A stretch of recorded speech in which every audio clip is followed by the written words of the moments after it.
The issue is relevance. And meaning. Outside of the Orthodox world, and I cannot speak about the Orthodox world, I'm not part of it. We are no longer people of obligation. We do what we choose to do, and if we don't find relevance, and if we don't find meaning, and if we don't find satisfaction in it, we don't do it out of obligation. I make no judgment as to whether that is good or bad. It just is. So it's got to be relevant, it's got to be accessible, it's got to have meaning.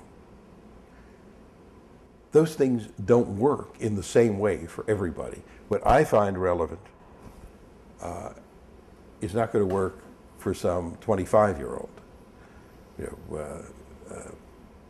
So we've got to have a variety of offerings.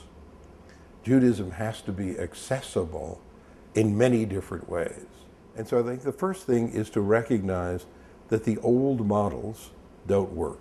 Hardly news that the old models don't work in the new world that we have created and in which our children live. So make it accessible. There are financial issues involved in that as well.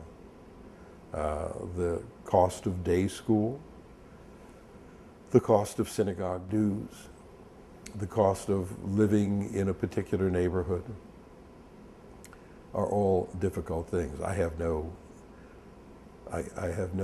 solutions, just awareness. Variety of entry points. At the same time, while the Jewish community is focusing so heavily and appropriately on our young people, let's not forget the rest of the Jewish world. Let's not forget their parents, the 40 plus, the 50 plus, the 60 plus. And I'm not talking about social service needs. I'm talking about things that are relevant to their lives at that stage of life. So a variety of entry points. And the world is changing more rapidly than I can understand. I